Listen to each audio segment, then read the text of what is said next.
Call to order the meeting of the Environment Committee for Tuesday, December 11th. And the first item on the agenda is the approval of the agenda.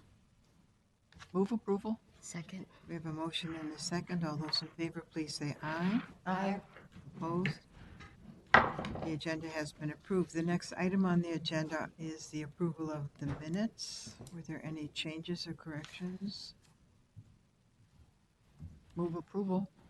Okay, we have a motion Second. and a second. All those in favor, please say aye. Aye. The minutes have been approved. And now we move to the business portion of the meeting, and the first item of business is 2018-346, same week. And this is a reclaimed water agreement with Enerchem, and Deborah Manning is going to walk us through this. Hi, Deborah. Hi. Good afternoon, Madam Chair and council members. Thank you for the opportunity to talk with you today. This item is about a reclaimed water service agreement with Enerchem.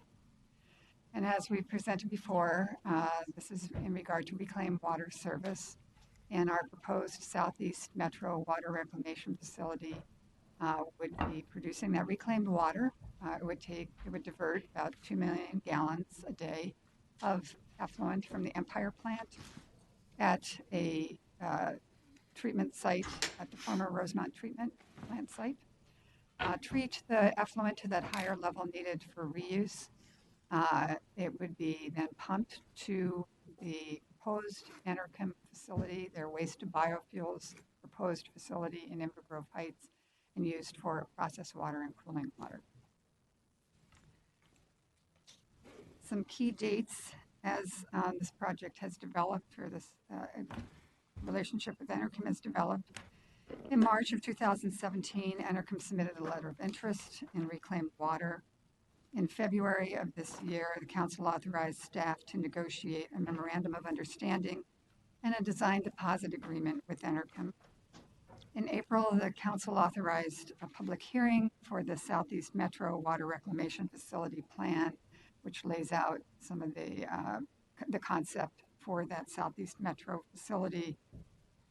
And then in May, we had a public hearing on the facility plan. In June, council adopted that facility plan. In July, we submitted it to the Mpca for PFA funding review. In September, the Mpca granted preliminary approval of the facility plan, which again formed the basis for design of the council's facilities. In December, in the council meeting tomorrow, we're requesting authorization to execute a memorandum of understanding and preliminary design deposit agreement with Enerchem, and that's the subject of my presentation.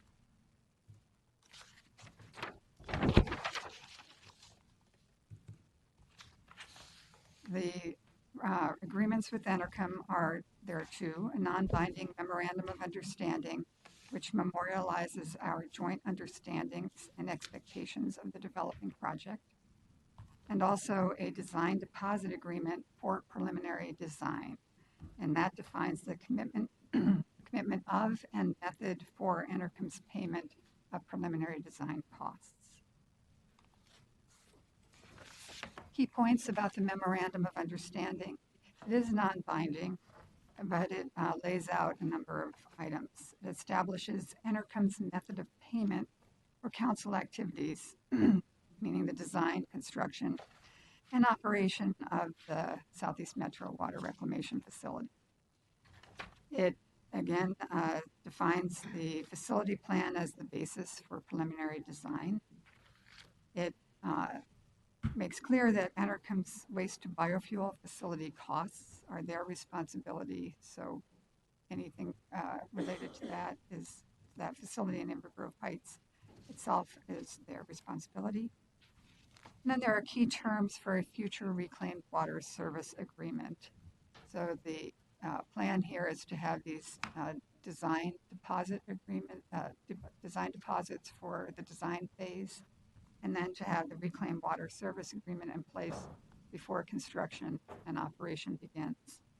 And the memorandum of understanding outlines our mutual understandings about delivery of reclaimed water, quality, quantity, use. Also, service availability charge that Enercom would need to pay, industrial waste discharge permitting and fee, service interruption, service fees, Enercom's financial guarantee, permits, insurance, the term, default, and dispute resolution and termination. All of those would be in a future reclaimed water service agreement. The design cost deposit agreement key points include that it is binding. It binds Enercom to pay for the council's preliminary design costs work via a deposit. There's a payment schedule tied to the preliminary design work products. The amount would be reduced if the council receives an Mpca grant, and I'll talk more about that in the next business item shortly. The maximum preliminary design cost would be $600,000, and the potential Mpca reuse grant of $300,000 could be applied to that design cost. Coordination of work, a lot of coordination would be needed between us and Enercom, would be via a technical coordination team comprised of Enercom and council key project staff. I mentioned the Mpca reuse grant. We've been discussing the possibility of receiving a wastewater reuse grant. That's in conformance with the council's policy that we will pursue non-council funds for wastewater reuse projects. And we've been discussing receiving $300,000 reuse grant, which was authorized by the legislature in 2017. The grant could be applied to the preliminary design costs, and so if that grant was approved, if council received that grant, that plus $300,000 from Enercom would cover the $600,000 preliminary design cost. The grant must be used by June of 2019. Our preliminary design schedule is to begin in January of 2019 to do the actual preliminary design tasks from February through May. In June, we would produce that preliminary design report, and that would meet that deadline from the PCA for the reuse grant and also complete the preliminary design work. Overall, this slide shows the overall project schedule, which is tentative. Enercom is going through a lot of decision-making about their project, and they have a lot of moving parts. The reclaimed water service is just one of those moving parts, but we've outlined these timeframes based on when they've said that they can anticipate needing reclaimed water service, and we want to lay out a schedule that lets them know that we are ready to meet their deadline. So this is tentative, but what we anticipate to meet that time frame. So preliminary design work from January through June of 2019. If this schedule moves ahead in the summer of 2019, we could envision doing the public process for any regional investment, and we would come back to the Environment Committee in the first quarter of 2019 to talk about that process and get the authorization to begin that. We don't want to begin that public process until Enercom has some public process of their own out talking with the public about their project themselves. But some of the feedback that we got in our facility plan public hearing was the public wants to hear from Enercom about their project.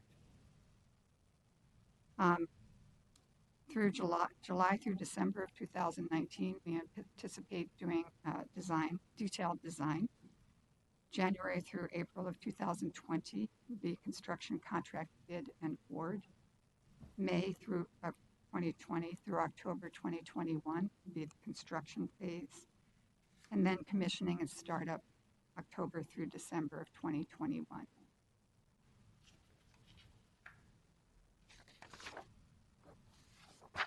This work is consistent with the Thrive MSP 2040 lens and the Council's role of pursuing wastewater reuse where economically feasible as a means to promote sustainable water resources, working with our partners.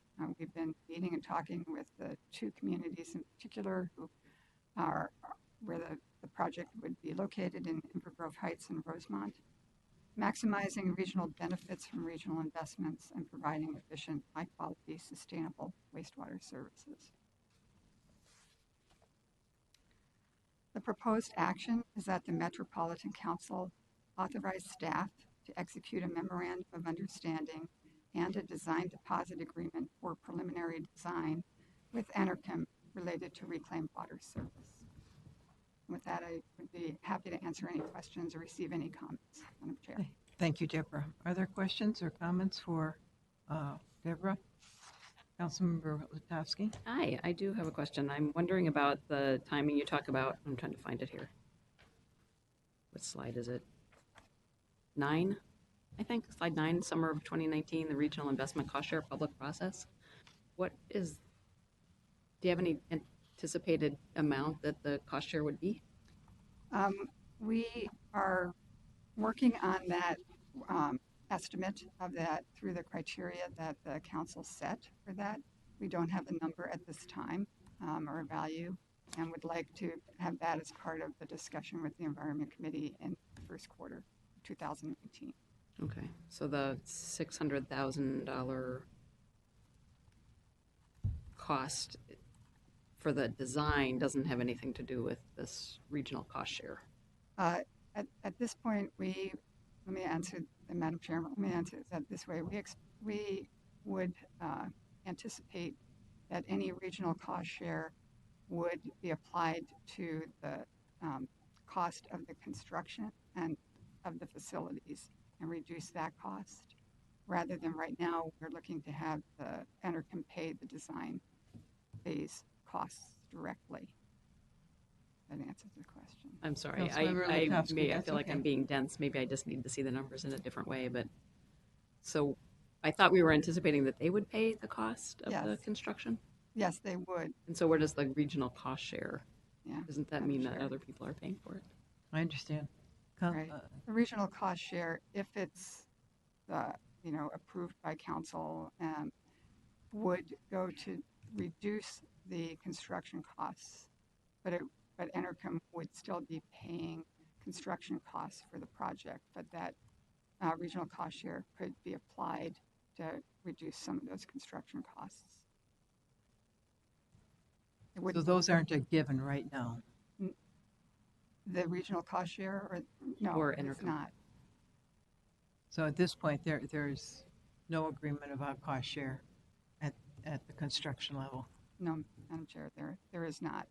At this point, our conversations with Enerchem is that they would pay the full costs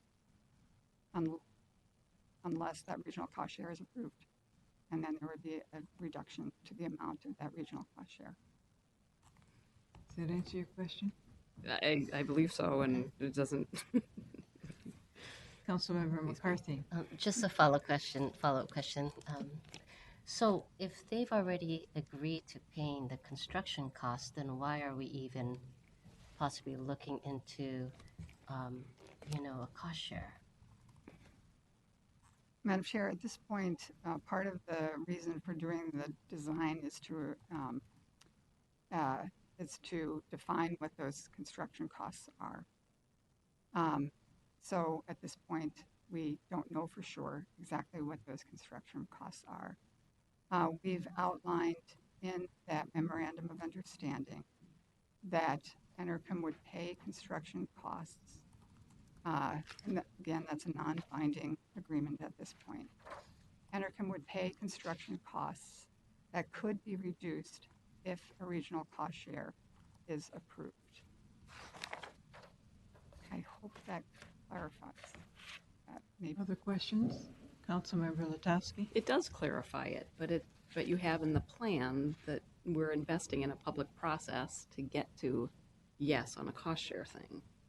So it seems like you're sort of expecting that is going to happen, Madam Chair, as opposed to saying we're not going to have that conversation with our ratepayers and our communities. We are just going to expect that Enerchem is going to pay for it. So do you understand why it's a little, kind of going around the way about it? I'll try to say this in a different way. The memorandum of understanding outlines where we think that our mutual understandings about the project.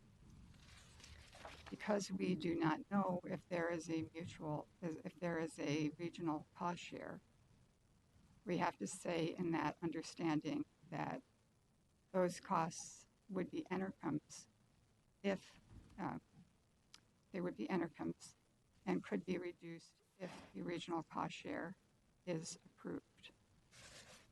We don't know at this point if that's the case.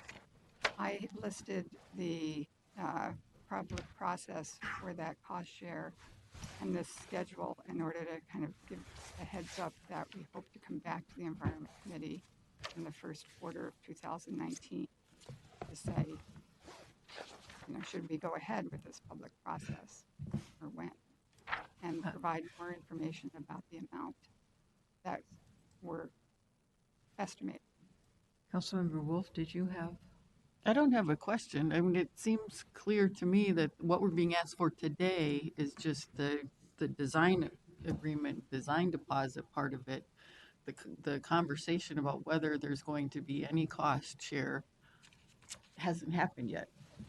So, talking about that conversation would happen in next year, it doesn't mean that there will be a cost share. We don't even know right now what the costs are, and as far as paying for the design, if they want to pay for the design part, even if you're opposed to a cost share, there shouldn't be a problem with paying for the design and having a design agreement. So I guess I'm trying to understand what Councilmember Latofsky's concerns are.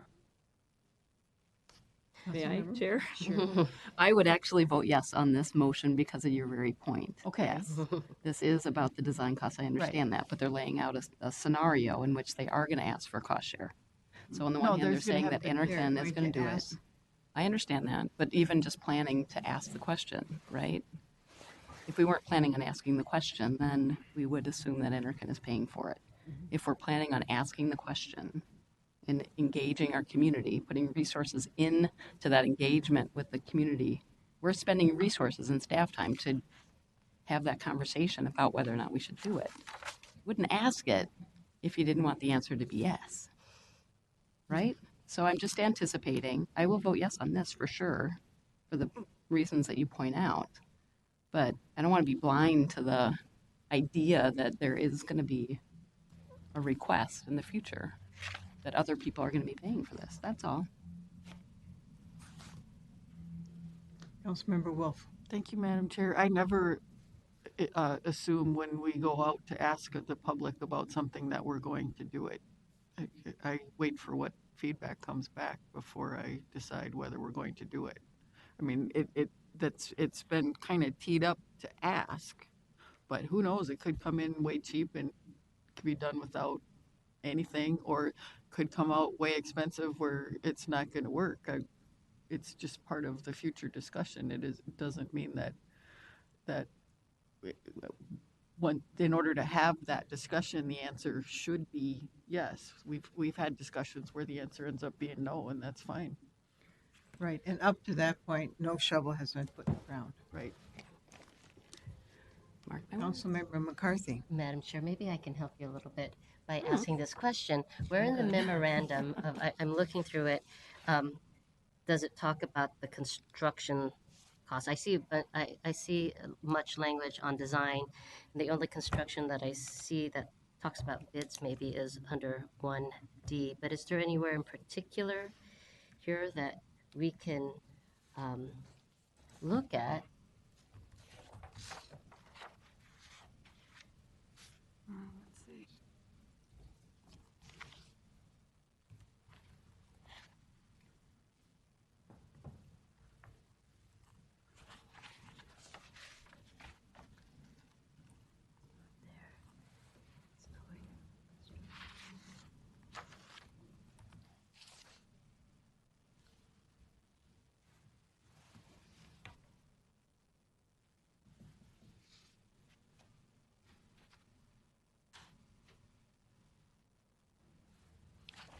This is mostly about the design.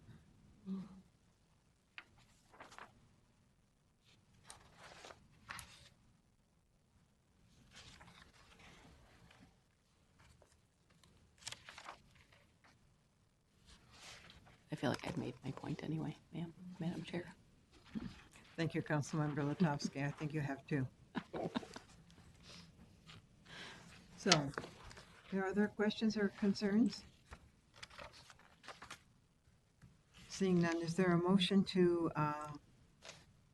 authorize the staff to execute a memorandum of understanding and a design deposit agreement for preliminary design with Enerchem related to reclaimed water services? Move approval. We have a motion Support. and a second. All those in favor, please say aye. Aye. Opposed? Motion passes. Deborah, I think you have the next item, 2013-347, the Minnesota Pollution Control Agency Wastewater Reuse Grant Agreement. Thank you, Madam Chair. MPCA has a wastewater reuse grant program.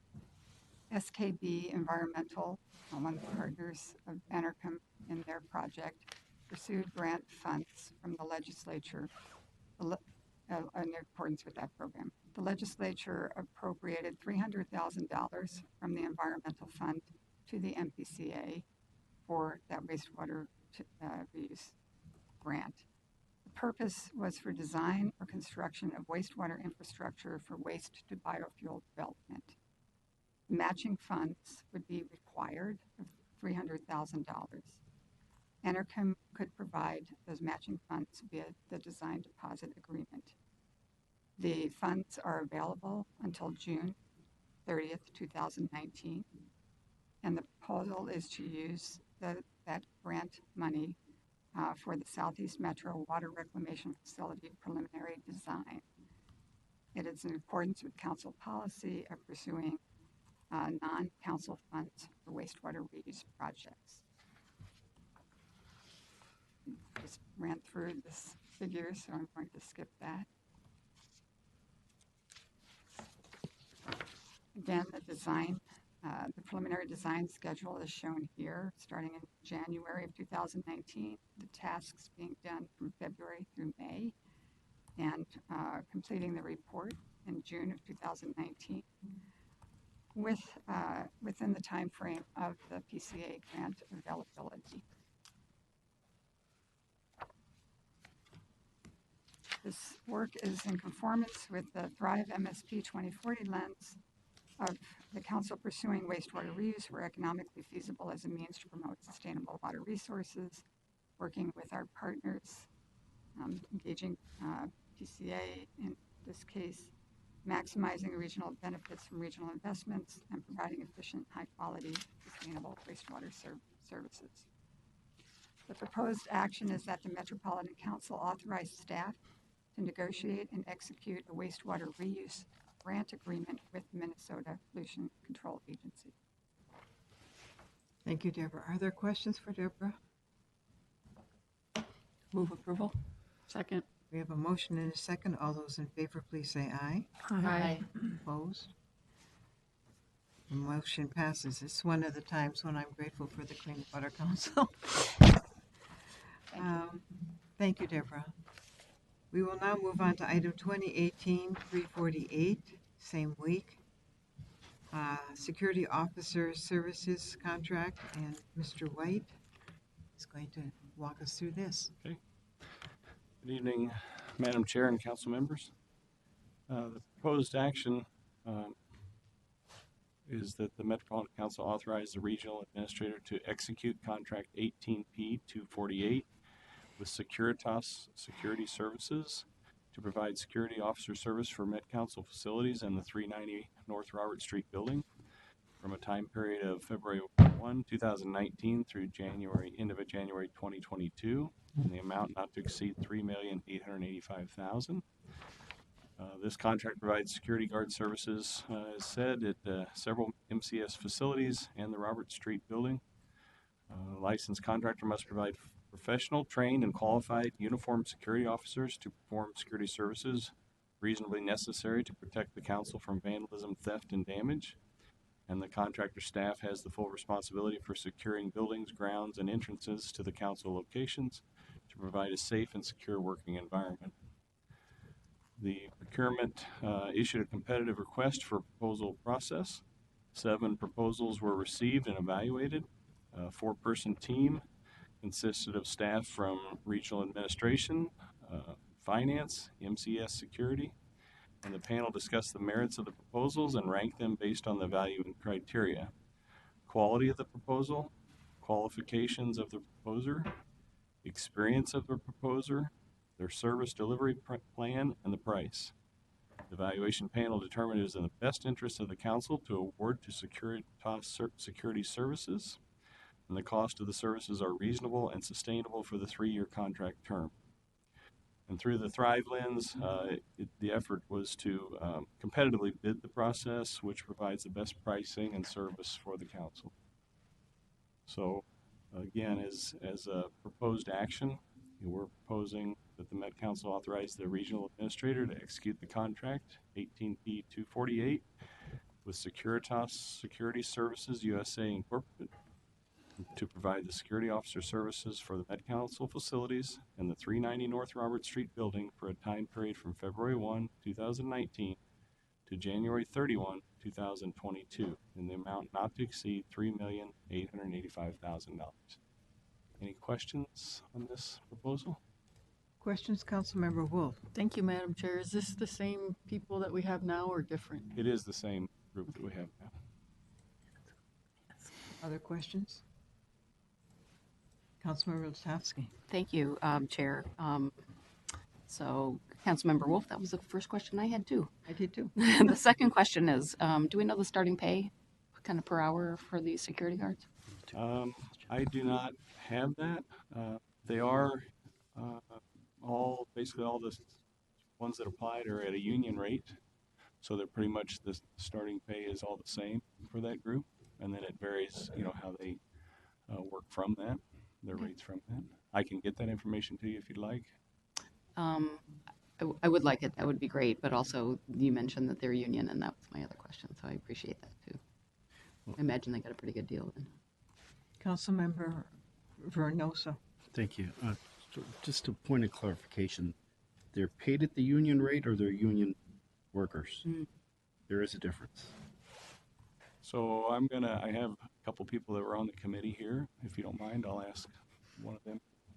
You know Steve? Should I come up or Come up. This is Steve Eppel. He is our security expert here at Met Council. So these are all the incumbents, and they're all paid at the union rate. Some of them might actually be making more, but none are making less, is my understanding.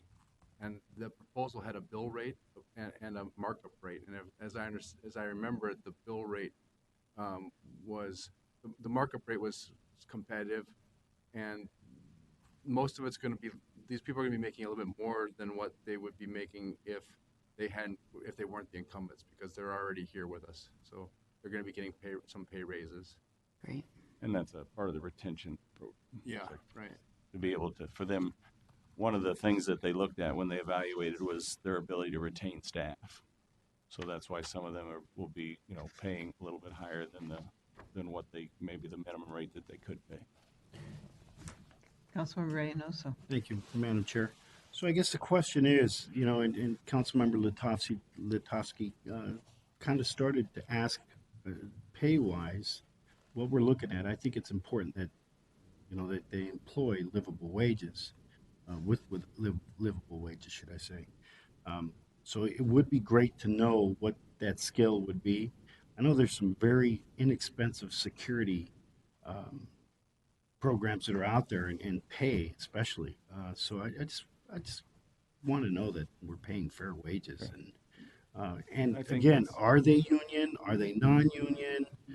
Because there's a difference between paying union scale and them being union members. It is all union.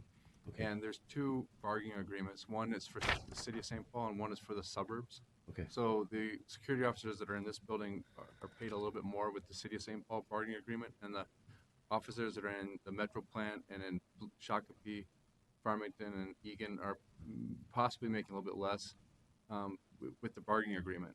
Okay.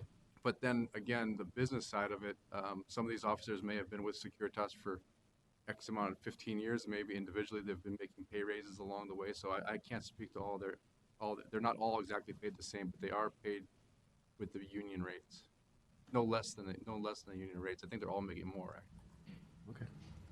And Madam Chair, that's part of, I mean, obviously we could have went out for just a pure low price, but that doesn't give us the best quality and service and, fair pay if we do that. But I think even then, if I understand right, most of the firms that are large enough to handle this are all now on that union rate. Yes. So it would be difficult for somebody non-union to bid on this project and be successful, meeting all the requirements. Thank you, that's good to know. Thank you. Yeah. Other questions? So we have a motion here to execute the contract. We don't have a motion. Could I have a motion? I'll move it. We have a Second. motion. Gotta get it in there. Do we have a second? Second. We have a second. All those in favor, please say aye. Aye. Opposed? The motion passes. Thank you both very much. Thank you. Item 2018-349, same week, is Business Analytics Professional Services Contract. And is it, oh my goodness, we have a team coming up here. So do I start with Larry? Yes, ma'am. You got the floor. So, Madam Chair, committee members, good afternoon. Thank you. We are here to present business item 2018-349, Business Analytics Professional Services Contract Amendment.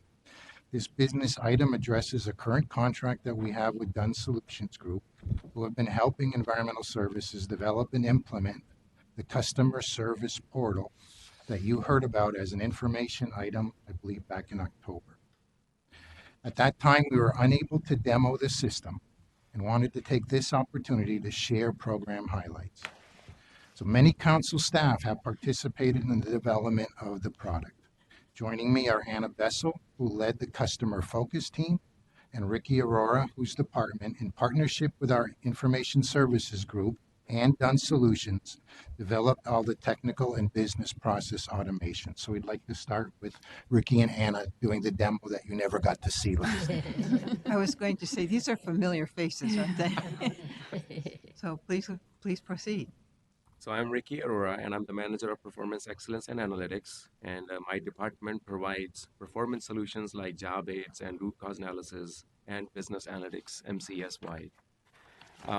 The portal that you're going to see is basically online self-service portal for MCS communities to provide access to up-to-date and readily available information about flow data, system response to wet weather events, and online submissions of work plans, credits, and appeals, and means of electronic communications with social networking features like message boards to collaborate and inform communities with any kind of announcements that MCA has. So it's going to be a two-way collaboration between the communities. With that, I'll hand over to Anna at least to start the portal demo. Okay. Thank you, Ricky. I'm Anna Bessel of Engineering Programs, and my work group has a high level of customer interaction through administration of the inflow and infiltration program and also the municipal wastewater charge. I'm also the team manager of the ES Customer Service Working Group, and the data portal that I'm about to demo for you was developed to support one of the group's initiatives, which was to improve online access to MCES information. So without further ado, I'd like to show you the portal.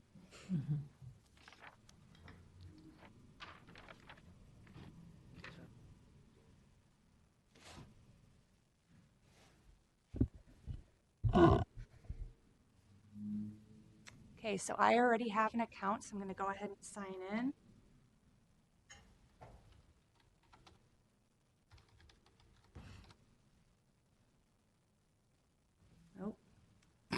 That happened to It me works. earlier It works. today. It does work. It's a user. All right, and as you may recall, this uses a two-factor authentication. So when I click submit on my username and password, I do receive a PIN on my mobile device. So I'm going to enter that now.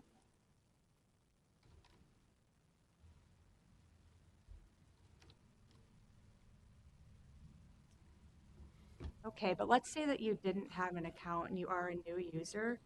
Just by entering a few pieces of simple information, such as your address and your title at the city, and also the communities that you'd like to request, you can request an account.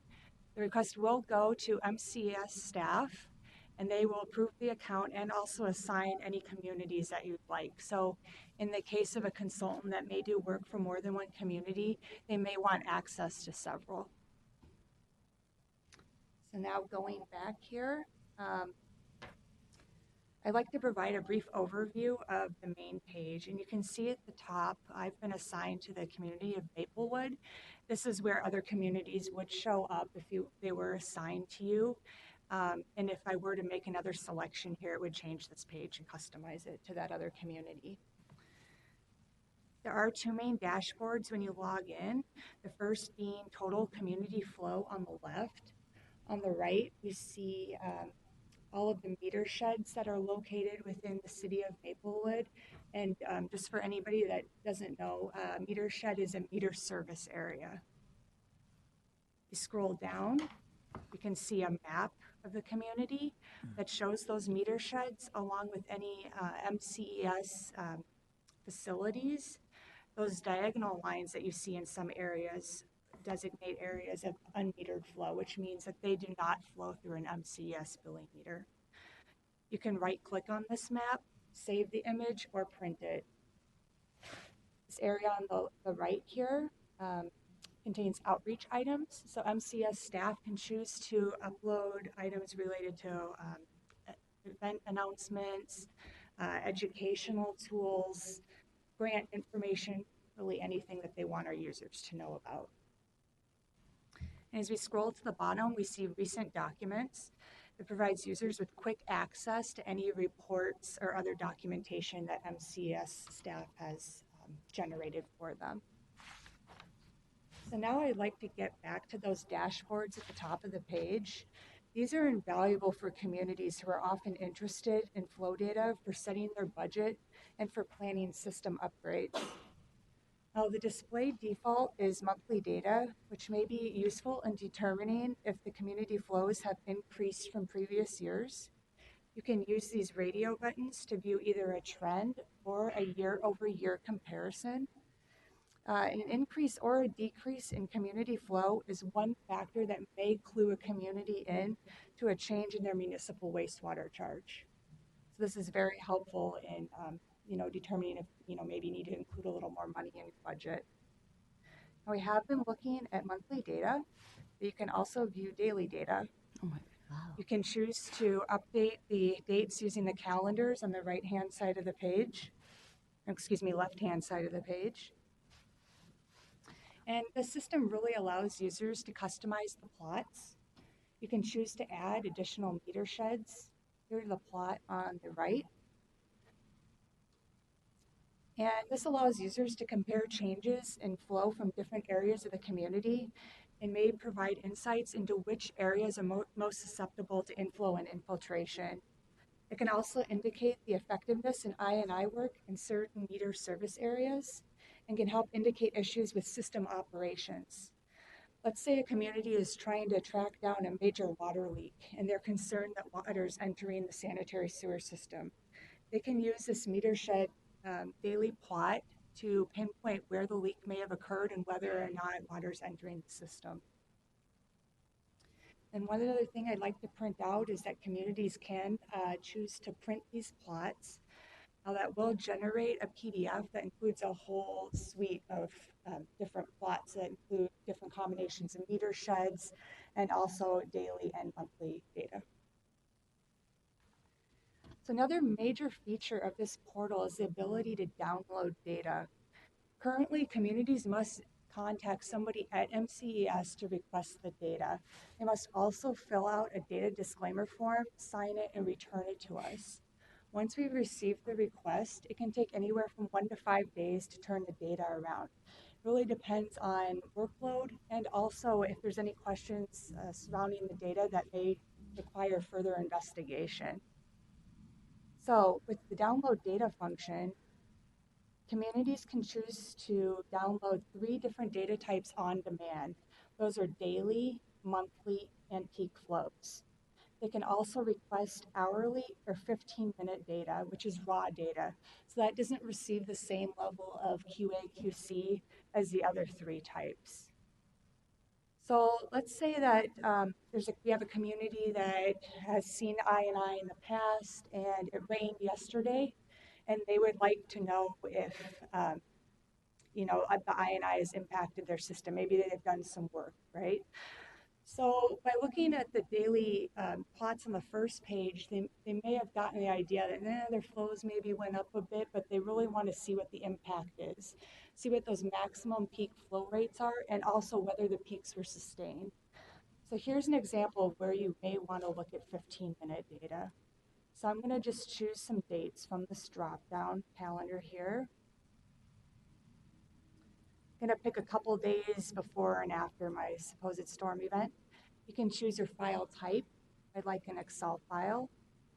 You can enter a reason for your request if you maybe like some feedback from MCS staff. We don't have to do that. And then instead of filling out the disclaimer form, they can simply check a box. Now when I click Submit Request, we do get a pop-up that says I'll be notified by email when my data is available. But what happens is the system will pull the request and send an email to MCS staff. So the request is ready to review. So all the staff member needs to do is open the email, take a look at the data, and if it looks good, you can click a button and off zips the data to the user. So let's say that I got my email on my phone that says my data request is complete. I can log into my account, go into the Documents section. There's a folder for approved requests. And here I can view my file and download the data.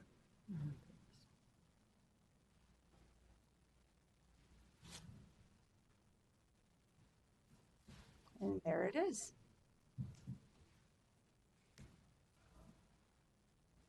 So I just want to briefly point out a few other features that the portal has to offer. Communities can also use the portal to submit I&I work plans, right here in the Work Plan tab, and apply for credits as I&I work is completed. This is an easy way to track the I&I work and keep a record of past expenses. There are also features for communicating with MCS staff, including the message board and the contact tab on this page. Similar, but it's just a matter of user preference. And now I would like to hand it back off to Ricky, who'd like to talk about a few other benefits of the web portal. So the portal features provide following business benefits. It provides up-to-date and readily available information to communities about flow data, system response to wet weather events, reported I&I mitigation work and appeals. It also, communities use this information to make informed decisions about I&I mitigation activities for public education and to help garner support for investments that help protect the sustainability of the municipal wastewater collection systems, and also increased customer satisfaction, increased customer confidence in data accuracy, reduced errors, reduced customer complaints, and increased productivity due to automation of several internal business processes. Would like to open up for any further questions on the demo, please, now.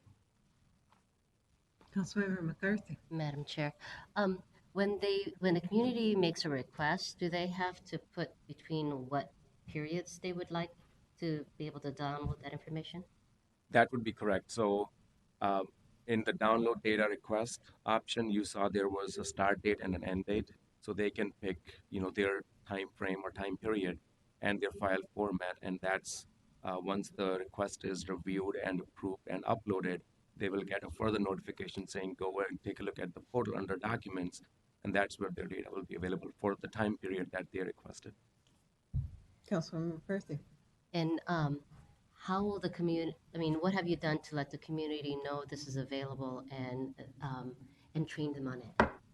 Great question, ma'am. So this is a work in progress. It's still on the test system. Last time it didn't work because it was on the sandbox. So we have made progress to put it in, different stages of development. Our plan is to make sure that this goes into the pre-production mode first, where we do get some community's feedback on this portal. and then we will make adjustments to it before it can go in production. So it's still work in progress. It's on the test system, and it's work in progress. Great. Thank you. So now we're going to move on in the presentation about other information. Very good. So now we'll go back to our business item, Yes. which is related to the demo. Okay.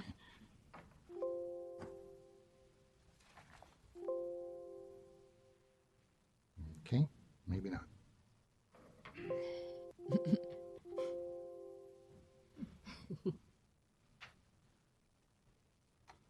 Thank you. All right, so background first. Dunn Solutions is an integral partner in designing and developing the I&I portal that you just saw. We are midway through a 4-year contract with Dunn to deliver business analytics tools and visualizations. There are multiple projects in the contract scope. We chose to prioritize the portal for implementation in order to meet the MCES strategic goal of providing better customer service. Well, as the project plan for this portal was developed, we had a better understanding of the requirements, which then evolved to include the on-demand data access, the improved workflows, automating some of our business processes, and as a result, the project was more extensive and more complex than we originally anticipated. So we're in the middle of this contract with Dunn. The contract expires December 2020. To date, we have expended most of the original $544,500 contract value, which paid for developing the portal, but also we retired a water quality database that had duplicate information. We upgraded our SCADA and our laboratory information system database sets. We enhanced our SCADA cybersecurity. We enhanced our industrial waste reporting and analytics of their data, and upgraded our reporting and analytics for our work and asset management systems. However, work still remains to be done in developing new visualization tools and performance metrics, training and mentoring of our staff, ongoing support and deployment of the portal, as well as developing new use cases that are currently being requested by our customers. They saw this and they would like more. So in order to continue developing those tools, the current contract with Dunn needs to be amended to include an additional $560,000 of funding. So the action advances the Thrive outcomes of stewardship, sustainability, and prosperity, and the Thrive principles of integration, collaboration, and accountability. So the proposed action is that the Metropolitan Council authorize its regional administrator to amend contract 16P239 with Dunn Solutions Group to add $560,000 with a not to exceed amount of $1,104,500 for a contract period ending December 31st, 2020. So open up for any questions. Thank you very much. Questions, council members? Move approval, Madam Chair. Okay, we have a motion. Second. Any other comments or discussion? I have a question. Have you done any analysis of the not only improved customer service, but the savings to staff time and accuracies? Is there any way you can project that? We have automated several business processes because all of the data is scattered in different databases. So when you saw that demo, where it brings that hourly numbers, it's assembling it automatically behind the scenes. So that's the kind of savings or staff savings where it doesn't have to go through multiple staff in multiple departments. So the data assembly itself is automated, and all staff needs to do now, for example, is just QA and QC the data and make sure that they click a button that uploads the file. So those are one of the examples of where we have seen staff time savings and then improvement and streamline in business process as well. Seems to me it would be highly effective in terms of saving staff time and in terms of increased accuracy, because everybody's getting the same data at the same time. So those alone are worth the investment. Any other comments or questions? And it doesn't surprise me that the customers want more. Exactly. Yeah. They've been asking for this for a long time. They have. So we have a motion and a second. All those in favor, please say aye. Aye. Opposed? Motion passes. Thank you all very much. Thank you. Congratulations on getting it working. It's good to see. Yes, it's really cool to see. Good to see. Thank you, Madam you. Chair and council members. Thank you very much. The next item on the agenda is the information item we have. Larry, you're going to be talking to us still some more on continuous improvement. I am back. So, Madam Chair, Environment Committee members, I have the pleasure of introducing Christine Levitt and today's info item presentation. Our continuous improvement program has come out of our desire to better meet the needs of our customers, as you just saw, and develop a high-performance work culture within ES.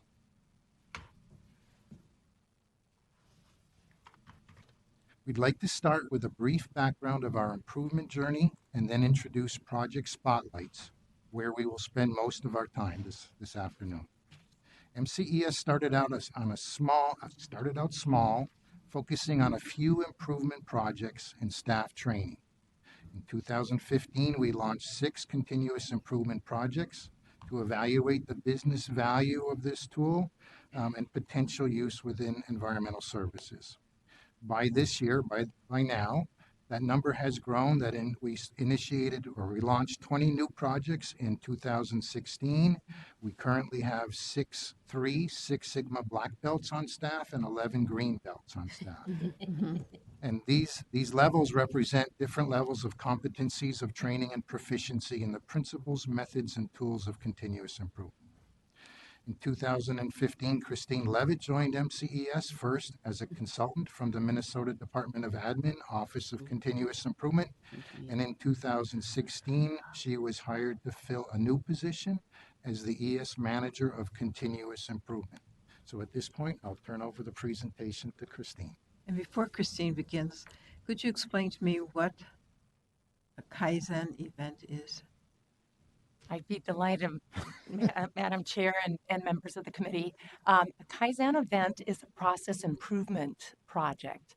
And in fact, the Ricky and Anna, who you heard from earlier, the kind of initial kickoff for some of what was discovered or identified to build that portal tool came out of a Kaizen event. And in a Kaizen event, what we do is we bring a cross-functional team together of people who understand the work. We map out the process, and then we work with the team to say, where is the process not working well for our customers and our staff? And then we basically identify what we call those pain points. And then we brainstorm. Sometimes we end up doing some root cause analysis to get to why those pain points exist in the first place. And then we brainstorm improvement ideas, and the team comes to consensus around a future state process. They map that process, and then they put together an action plan to implement those changes to get to that future state process. So in the I&I project you heard about, one of those improvement efforts was to create the portal. And so it was really fun for me to hear and see, along with yourselves, what great work is coming out of that initial effort or event, Kaizen event. Thank you. You're welcome. So at this juncture, I'll kind of move us in our presentation. So just a little bit of background. Larry thought it might be helpful for you for me to just share a little bit about my background. I've got a background in economics and organizational development, which is really about helping leaders and the people that work in organizations basically improve performance. And so I've been in the public sector for about 30 years. Over that 30 years, I've worked with or for about 20 different public sector entities.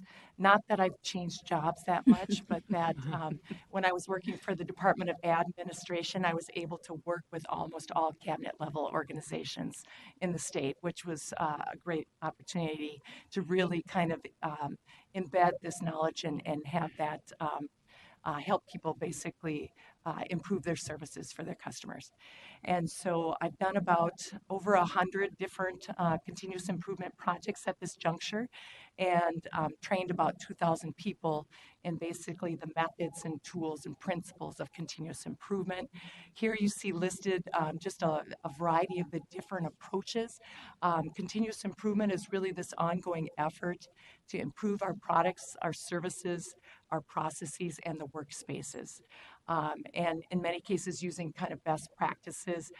Part of my training is in both as a Baldrige evaluator and also in Lean and Six Sigma, which are process improvement techniques, not karate types of, although I wish I knew karate. I'm sure it would be really fun for me.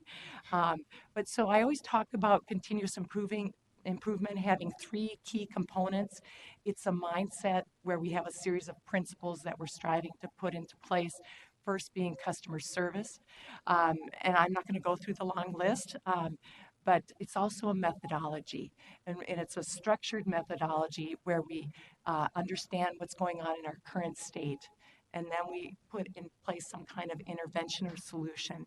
We study how well it works, and then we make adjustments. So it's a scientific method, basically. And then it's a set of best practice tools that we use. So that gives you a little bit about continuous improvement. And I already described a little bit of the process or methodology already. This is the Lean methodology that was developed by D. Edward Stemming, which might ring a bell. And it's really based on the scientific method. That's the cornerstone of this work. And so I'm not going to go into any other details other than saying it's an iterative process and it builds in learning. What I like to tell teams, instead of doing plan and do, we actually kind of take it to the next step after we implement. And we say, hey, that change we made, did it achieve the results we had hoped? And if not, what do we need to do differently? And then we start the process over again. And so that's a core part of this. And I just wanted to emphasize that piece of it for you today. The next thing I'd like to touch on is just one of the main reasons we also wanted to just tell you a little bit about these project spotlights. You may recall this past summer in August, I believe, you had an opportunity to hear from the different interns and urban scholars. I have the pleasure of having two of those young professionals who were before your group. So you may recall some of the project spotlights, but I have, anyway, so we're going to be kind of talking a little bit about those. And so this tool, or these project spotlights, were really possible because I had that additional support to help us document some of the great work the council, and specifically environmental services, has been doing to improve our services for our customers and for the people doing the work. So here's a few examples. I'm going to have Larry just show you how we sometimes share this. I have been sharing some of the information about these projects in different settings. The river data collection and reporting project was a Kaizen event. I've already kind of described what that process is for a Kaizen event, but this is, just to give a little bit of background. The purpose of this particular project was basically to look at how do we streamline the process and make it more effective and standardize it for how data is collected and reported for our river data collection program. And so through that process, we brought, again, this cross-functional team. You can see the team members, they're a little bit small, but it was a pretty good-sized team. We bring them together and we mapped out the process, noted the kind of opportunities for improvement, and then came up with a future state process. I'm pleased to share that at this particular juncture, that particular process reduced the process time from 353 days to 51 days for getting those reports out. In addition, it reduced the data transfer errors from 80,000 per month to 0.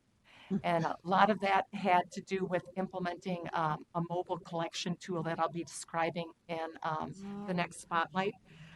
It also, they reduced the time for loading data sheet information into the LIM system from, which is a data collection system that they use, from 12 months to 5 months. So you get so these spotlights are prepared at the conclusion of a project after we do a lessons learned with the team and we say, how did this work from start to finish and to what we call the kind of sustainment phase or control phase of the project. After that, we prepare one of these project spotlights, and it's really a great opportunity for both acknowledging the team and the work that they did, but also motivating other people to take on projects and kind of spurring this culture of improvement. So the mobile monitoring, or excuse me, mobile computing monitoring tool that was developed was really a byproduct of that river data collection and reporting Kaizen event. And similar to the portal that you just heard about, this was a tool that was used to basically help folks in the field who were recording data on information sheets, basically pieces of paper. So this particular project really focused on taking a kind of a manual paper-based process that had a lot of opportunities for errors and using a tool to basically eliminate those errors and at the same time make data almost instantly available. And so a lot of work goes into the kind of execution phase of a project. And this is one of those tools that really had a profound impact on making data both more readily available, quicker, more quickly available, and also better quality data. The next project I'd like to highlight is the Lab Services Communication Workout. So like the Kaizen event I described, a workout is another type of improvement project. And what's cool about the workout, sometimes I say a workout is the first step in becoming lean, using the lean reference as a process improvement methodology. But with the workout, it's really a great management tool. They bring their team, usually a functional group of folks together, and they basically ask them about the work they do, what gets in their way, and what ideas do they have for how that work can be better. And then there's a list of kind of a prioritized list of recommendations that are provided to the manager, and the manager then puts together recommendations on those changes that they're going to move forward. So in this particular project, it was really focused on internal communication. How can we improve internal communication for lab services employees? And so coming out of that, the group developed and implemented a basically a whiteboard that they use for posting current information for people to easily ask questions. We call it a visual management tool.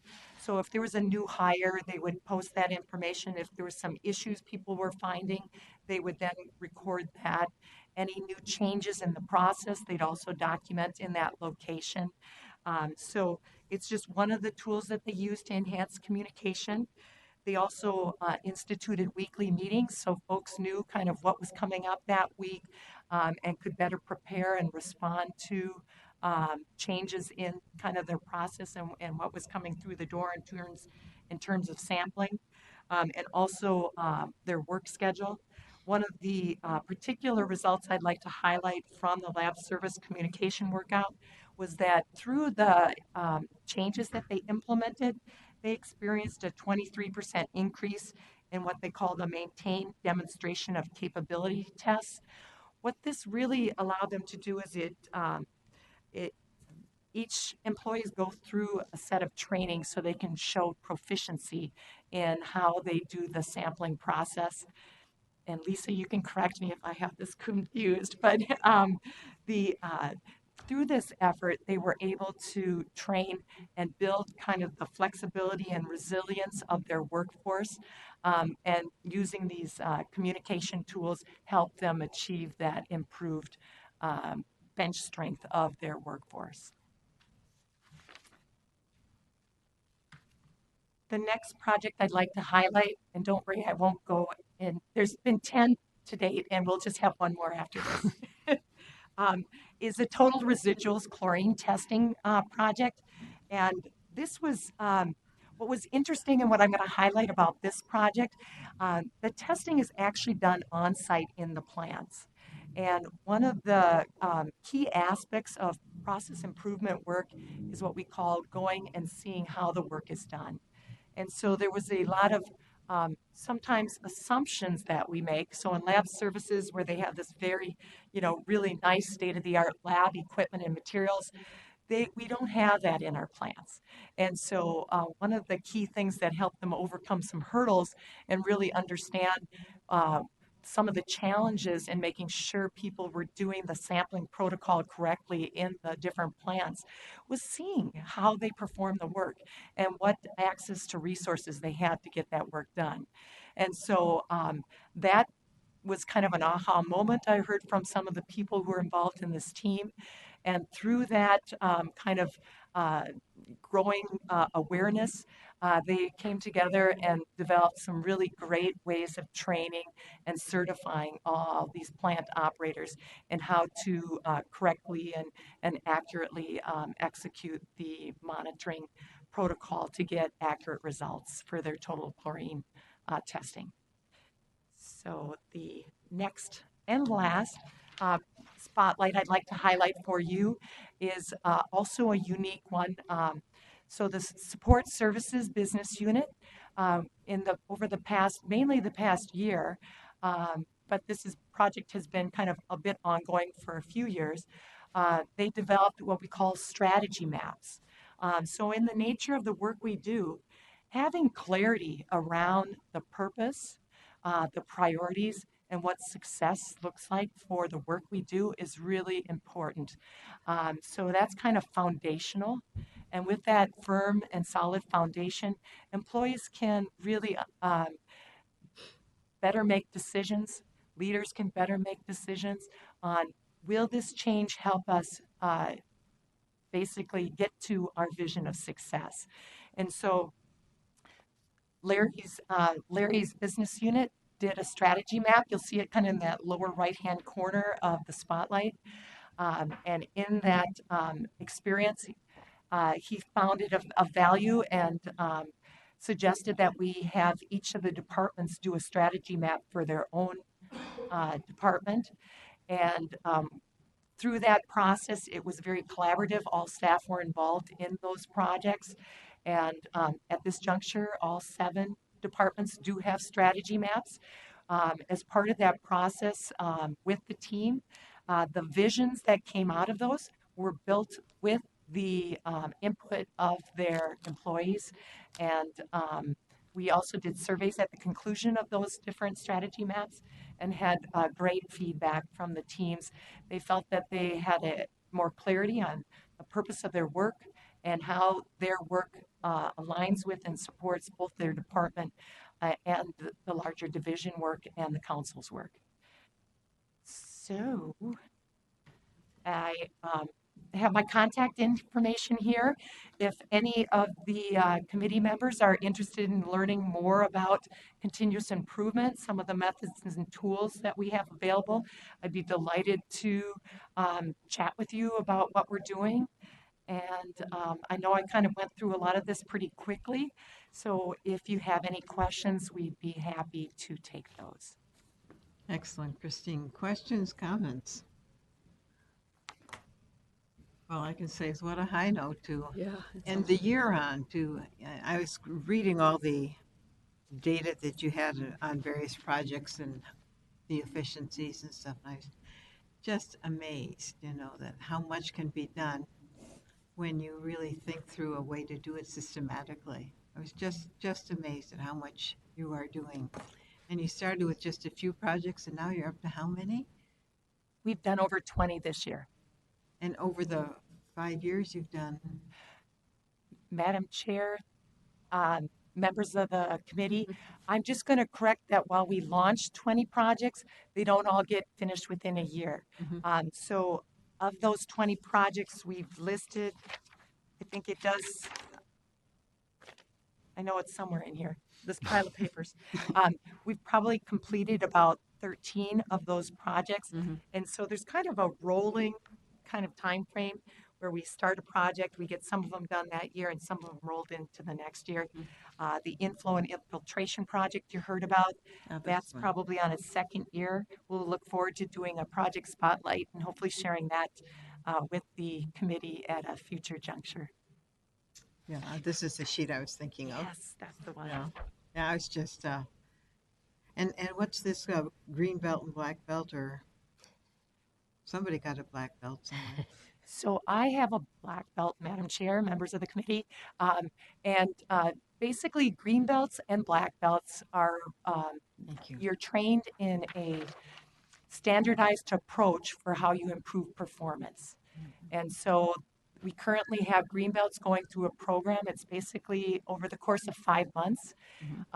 They have an improvement project, so we get work done at the same time while they're building their skills. And they meet for 9 days where they go through the methodologies and the tools of continuous improvement.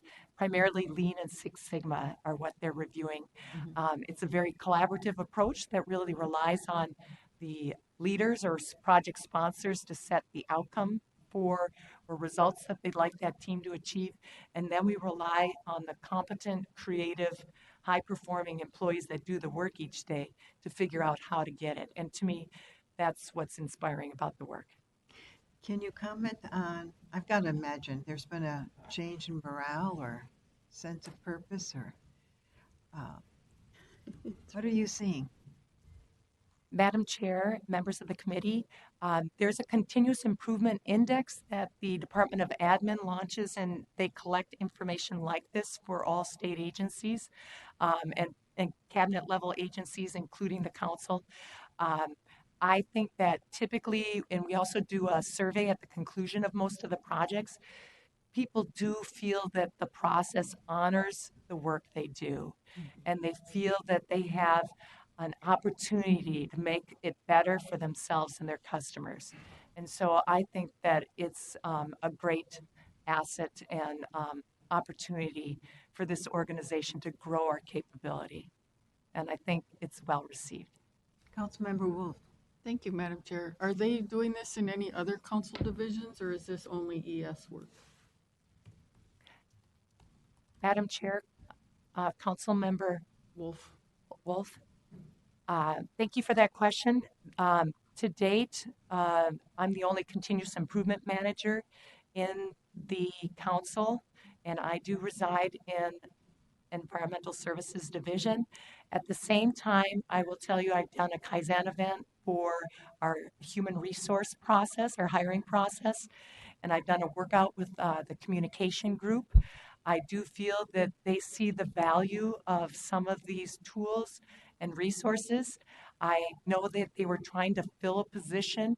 I'm only supportive and believe that this work could be better done if we had more people who could also speak to the method, and sometimes there's a little terminology hurdle. I do call it process improvement now instead of Kaizen events, but we can get beyond language. Councilmember McCarthy. Madam Chair, I've been very proud of the effectiveness and the knowledge and educational level of this department to, to begin with. And so, but now having heard this, I even have a better understanding of why we are this way and how fundamental, how fundamental this is in the success of ES. Yeah. So thank you so much for this presentation. Excellent leadership right here. And we're bringing on the right people to do the job. So I really appreciate what you're doing, Larry. And Madam Chair, if I could jump in here, it takes everybody. I mean, that's what ES is really, I think, thriving on, is that we're trying to live that we're better together. Christine talked about all these efforts being cross-functional teams.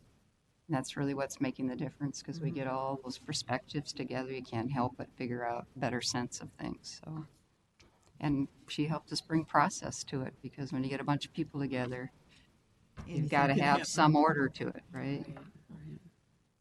Well, thank you. What a wonderful way to end the year. And thank you for your presentation. And I'm just going to cast one more highlight on that. So Christine mentioned she worked previously at the Office of Continuous Improvement at the state. And I can't take any credit for orchestrating the timing on this, but the Governor's Better Government Awards is actually this week, and we are a finalist in the workforce planning category. So we had two cross-functional teams one that improved our employee recognition program and basically did a whole overhaul of it. And we also have a diversity outreach program that's very different from anything we've done in the past that's having really good success. So, we're keeping our fingers crossed. We're going to find out on Thursday if we get to be a winner. well, thank you. Good luck. Good news. Do you have anything else in your report? That's Lisa? it, other than the year is wrapping up so fast, I can hardly believe it. On a high note. Thank you again. Our last meeting this year. Anything else from the committee for the good of the whole?